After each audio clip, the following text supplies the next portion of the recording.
Buenos días, Agdiel, y todos los que nos siguen. Sean bienvenidos una vez más a la sede del Centro de Prensa Internacional del Ministerio de Relaciones Exteriores de la República de Cuba. De inmediato iniciamos la conferencia de prensa del Ministerio de Salud Pública sobre la actualización de la situación epidemiológica del país frente a la COVID-19. Nos acompaña, como ya es habitual, el doctor Francisco Durán García, director nacional de epidemiología del MINSAP. Doctor, buenos días. Buenos días a todos los que nos siguen, a todos los que hacen posible esta transmisión, a Abdiel, que nos acompaña de los estudios.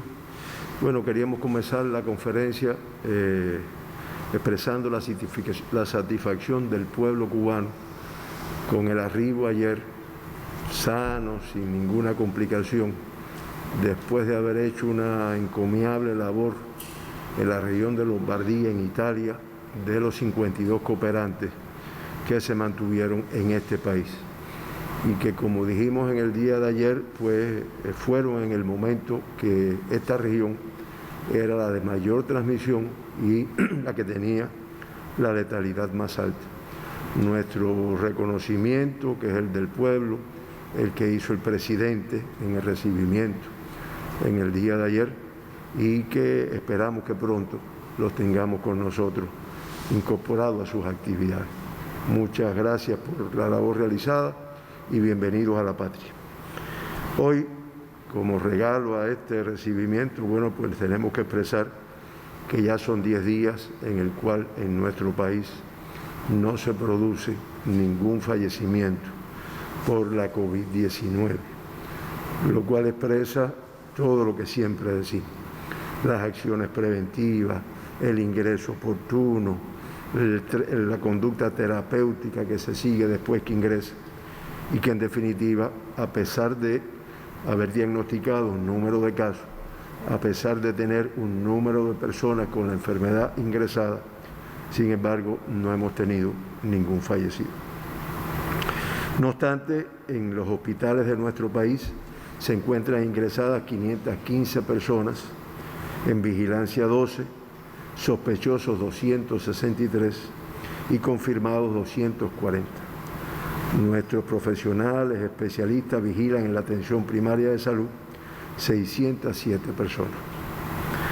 En el día de ayer, en los laboratorios de biología molecular de nuestro país se procesaron 2.067 muestras. En el del Instituto de Medicina Tropical Pedro Curí, 1.068, en el del Centro Provincial de Higiene, Epidemiología y Microbiología de Santiago de Cuba, 282, en el de La Habana, 281, en el del Hospital Hermanos Amejeira, 236, en el de Villa Clara, 200, y como resultado del análisis de estas 2.067 muestras, 5 resultaron positivos.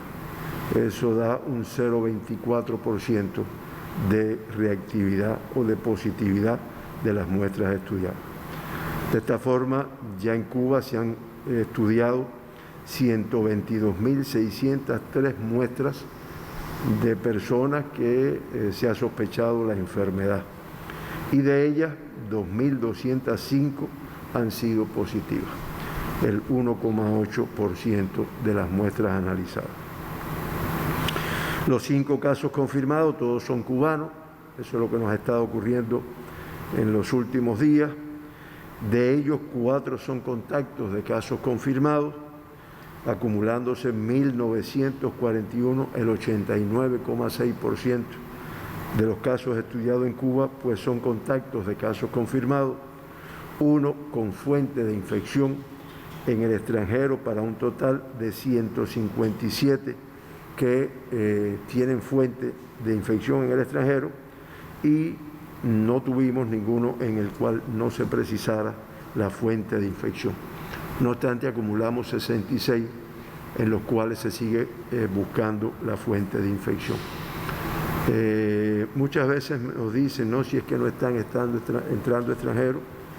Creo que en nuestro país se ha estado dando la información de que están arribando un grupo de vuelos, pero como también se conoce, todos los que están regresando a nuestro país del exterior pues van bajo una vigilancia en un centro de atención a viajeros durante 14 días. En esos centros se hace el estudio para ver si están negativos y como resultado de eso, pues se diagnostican algunos casos. Esa es la razón de la que tengamos hoy un caso que tiene como fuente de infección el exterior. 3 son del sexo masculino y ya se acumulan 1.111, o sea, el 50,4% de los casos diagnosticados en Cuba. 2 del sexo femenino, con un acumulado de 1.094, el 49,6%. El 60%, o sea, 3 de los 5 casos fueron asintomáticos. Ya se acumulan 1.163, que es el 52,7%, que en el momento del diagnóstico no presentan síntomas de la enfermedad. De todas formas, al final vamos a hacer algunas precisiones por preguntas que nos han hecho en cómo es la evolución de estos asintomáticos después que ingresan. Por grupos de edades, menores de 20 a 39 años son 3 personas y de 40 a 59 años 2 personas. No hay ningún niño en los diagnosticados ayer, por lo tanto se mantienen los 244 niños que se han confirmado en nuestro país, de los cuales el 89,3% ya se encuentra de alta, 217 de alta. Y ratificamos que ninguno ha tenido complicación, ninguno ha tenido ninguna complicación con la enfermedad. El 80% de los casos, 4 de los 5 pertenecen a la provincia de La Habana, están distribuidos en 4 municipios de la provincia y uno, que es el caso que se infectó en el exterior, pues pertenece a la provincia de Villa Clara y al municipio de Santa Clara. Ahí también queremos especificar que los casos importados no inciden en no incrementan la incidencia de la provincia de donde son, porque no son consecuencia de la transmisión en esa provincia, sino que es, como su nombre dice, un caso importado. De esta forma, la tasa de incidencia de casos confirmados en los últimos 15 días, estoy hablando tasa de incidencia por 100.000 habitantes, pues se mantiene La Habana con la misma tasa, 10,07, Matanzas también 1,81, Artemisa similar 0,97 y Ciego de Ávila disminuye discretamente a 0,23. Y, como también ratificamos, las provincias de Granma, Pinar del Río, Mayabeque, Villa Clara, Cienfuegos, Santi Espíritus, Camagüey, Las Tunas, Holguín, Santiago de Cuba, Guantánamo y el municipio especial Isla de la Juventud, desde hace más de 15 días, o por lo menos en los últimos 15 días, no han confirmado ningún caso de transmisión en su provincia. Hoy, de los 2.205 pacientes diagnosticados en Cuba, se mantienen ingresados confirmados 240, estos son los casos activos, como también le llaman, y de los 240, también con satisfacción y expresión del esfuerzo de nuestro país, del Estado, del gobierno, del partido y de nuestros profesionales, 239, o sea, el 99,5% presentan una evolución clínica estable. Por lo tanto, estamos hablando de que hoy solo tenemos un caso grave que se mantiene ingresado en el Hospital Salvador Allende. Y del reporte de grave que habíamos dado ayer pasan a descuidado 2 pacientes, una del Hospital Salvador Allende y una del Hospital del Instituto de Medicina Tropical Pedro Curí, aquí en La Habana. siempre mencionamos, se dieron de alta 12 personas en el día de ayer y con esto se acumulan 1.880 pacientes recuperados, el 85% de los pacientes que se han diagnosticado. Este es un indicador positivo porque, a diferencia de los 2 días anteriores, en el día de ayer se dieron más altas que el número de casos confirmados en ese día. Siempre mencionamos y lamentamos el fallecimiento de 12 personas como consecuencia de esta enfermedad en Cuba. Como dije inicialmente, son 10 días sin tener fallecidos. Eso da una letalidad de 3,76% y con esta letalidad, pues nuestro país se sitúa en el lugar número 18 en la región de las Américas, que tiene además una letalidad del 5,46%, que es de las más altas, o sea, tiene 17 países con tasas superiores a la de Cuba. Tenemos que mencionar, y al final lo vamos a ver en un gráfico, que los Estados Unidos de Norteamérica se mantiene como el país con el mayor número de casos confirmados del mundo, 1.942.363 casos, a pesar de que hoy en la mañana, en una noticia, si mal no recuerdo, de Telesur, se hablaba de que ya había más de 2 millones de casos confirmados, lo cual es posible. Acuérdense que esto se van haciendo las actualizaciones.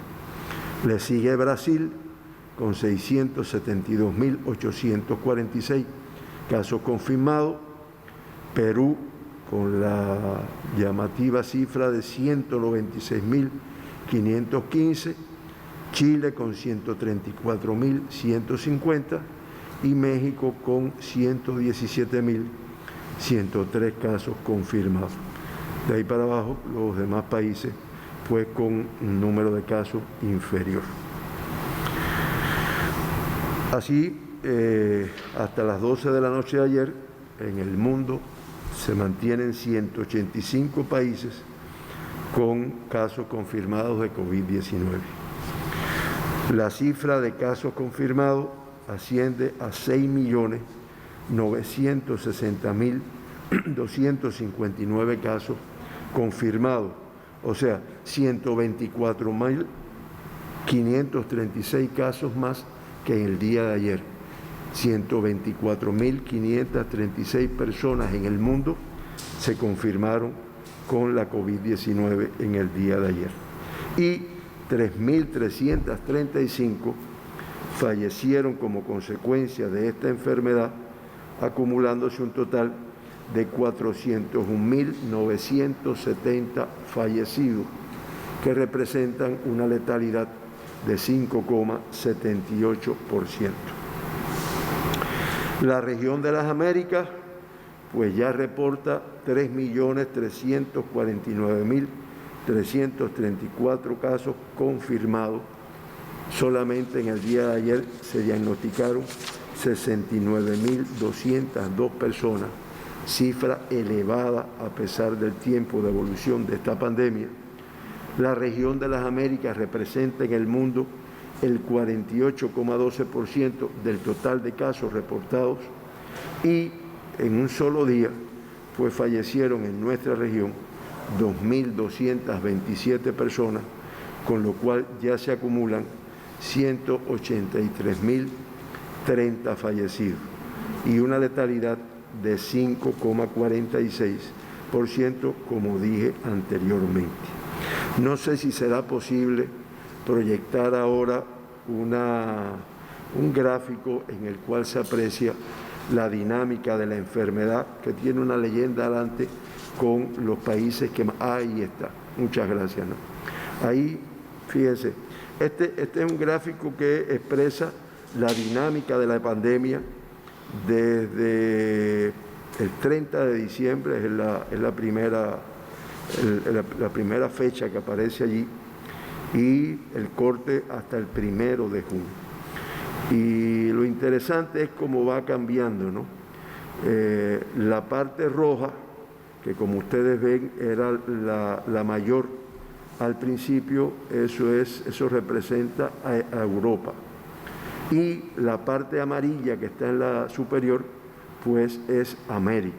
Entonces, fíjense cómo Europa, con las medidas que viene tomando, con las medidas de restricción, las medidas de control, pues ha ido representando cada vez menos el aporte que tiene en el comportamiento de la pandemia. Sin embargo, y de una forma muy significativa, pues la región de las Américas, que es la parte amarilla que está en la superior, fíjense cómo ha ido incrementando. Y ya en estos momentos, pues es la que representa un mayor aporte, un mayor número de casos confirmados, un mayor número de casos fallecidos en el mundo ocupando esta posición.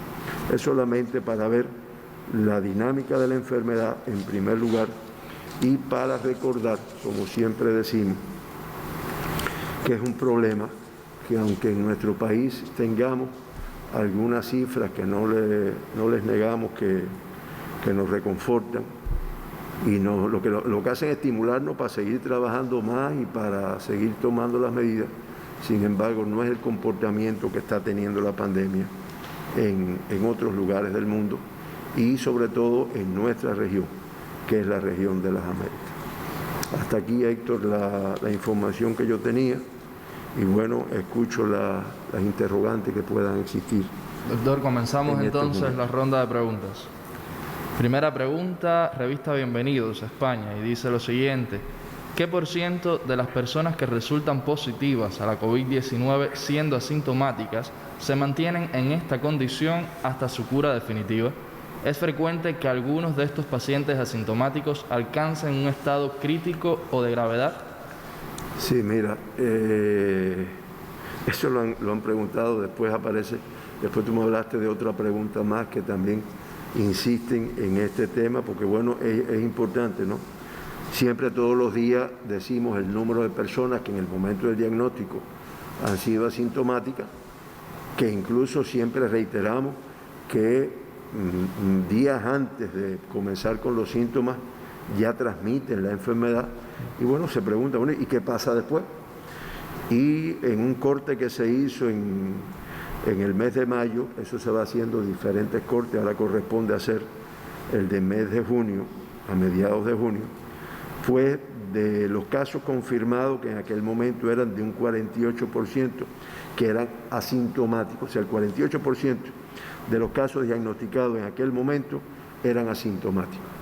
Hoy es el 52,7% del acumulado se diagnostican asintomáticos. Y lo que se encontró, que fue similar a lo que habíamos encontrado en los cortes anteriores, es que el 18,9% desarrollan posteriormente la enfermedad. O sea, es una cifra que en comparación con el número de casos, pues no es muy elevada. Pero sí, un 18,9% en ese corte desarrollaron posteriormente la enfermedad. Los síntomas más frecuentes que se vieron en estos casos asintomáticos, pues es la tos seca, la rinorrea, secreción por la nariz, la odinofagia, dificultad para tragar y en algunos casos diarrea, sin que hubiera diferencia significativa en el cuadro clínico del resto de los pacientes. O sea, es la sintomatología similar a la del resto de los pacientes. No es ni más grave ni menos grave, es similar a los pacientes que tenían síntomas en el momento del diagnóstico. El promedio de aparición de los mismos desde la fecha de diagnóstico oscila entre 2 y 3 días y ninguno de estos casos, que es un dato que también preguntan mucho nuestra población, ha desarrollado formas graves de la enfermedad. Ustedes saben que, pudieran decir, el ser asintomático protege. No es que protege, es el comportamiento de la enfermedad en los asintomáticos. Acuérdense que esta es una enfermedad nueva para el mundo y que muchos de estos aspectos se van describiendo en el decursar del tiempo. La explicación es que pudiera o tenga una carga viral antes de aparecer los síntomas, que es lo que detecta en definitiva las pruebas diagnósticas que se utilizan. Entonces, aunque no tenga síntomas, ya tiene una carga viral que permite la detección del caso. Y que además esta carga viral, que es lo importante para la cultura de la población, es la que hace que ya desde esa etapa de asintomático, pues transmitan la enfermedad. Ustedes saben, porque lo han visto reflejado en algunos artículos de la televisión, de la prensa, que en el mundo se llega a plantear que hasta el 80% de los casos pueden ser asintomáticos en el momento del diagnóstico. Al día de hoy, el porciento de casos que se han diagnosticado asintomáticos en nuestro país es de un 52,7%. Esta es la información que tenemos y en programas posteriores pues daremos la información de cómo se ha comportado, cómo se sigue comportando esta situación, este estado de asintomático en el momento del diagnóstico. Dijimos, o sea, cuando decimos esto queremos decir que a veces, o sea, que hay casos que evolucionan los 14 días, generalmente se hacen negativos a la prueba a los 14, a los 15 días y no llegan a desarrollar síntomas de la enfermedad. Por lo tanto, se quedarían como personas que no desarrollaron síntomas. No podemos hablar de portadores porque el portador ya es si después sigue teniendo la positividad de la enfermedad. Bien, eso es lo que podemos decir en relación con esto. ¿Qué más, Héctor? Un usuario en redes sociales, doctor, comenta lo siguiente, pregunta, mejor dicho, ¿las personas que padecen síndrome Sjögren con infecciones respiratorias por sequedad y frecuentes afecciones tienen mayor riesgo ante la COVID-19? Sí, el síndrome de Sjögren es una enfermedad inmunitaria, autoinmunitaria, mediante la cual el sistema inmunológico de la persona, el propio sistema inmunológico, ataca las glándulas lagrimales y las glándulas salivales y hace que esa persona pues tenga sequedad de los ojos, sequedad de la boca, porque al no segregar ni la saliva ni las lágrimas, pues presenta sequedad de estas mucosas. Estas son las glándulas que producen la humedad como tal. Reitero, es una enfermedad autoinmunitaria que provoca estas manifestaciones y que produce esta enfermedad o este síndrome de Sjögren. Ahora, si las personas que padecen esta enfermedad o este síndrome, pues tienen más facilidad para adquirir la enfermedad de la COVID-19 o menos que el resto de la población, pues eso no se ha demostrado. No hay ninguna evidencia de que las personas que padecen de este síndrome, pues adquieren la enfermedad con mayor facilidad, porque además en el cuadro clínico de ellos no es precisamente una afectación del sistema inmunitario lo que provoca la misma. Ahora, también la pregunta incluye, bueno, para el que la tiene, ¿qué recomendaciones están? Bueno, pues las mismas que cualquier otra persona.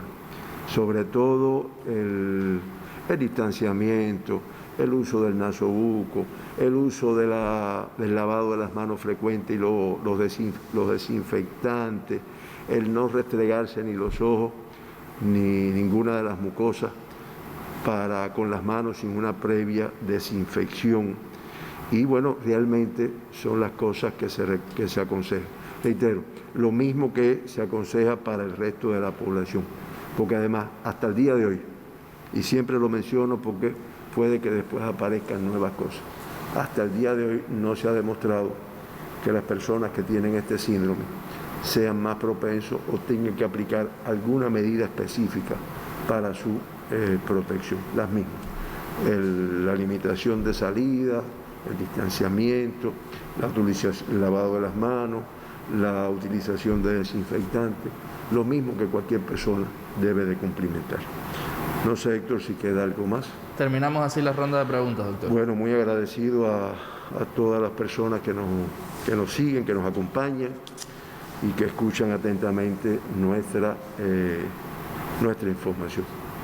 El agradecimiento para usted, doctor, para los corresponsales por sus preguntas, usuarios de redes sociales y otras plataformas digitales y, por supuesto, para todos los que nos siguen.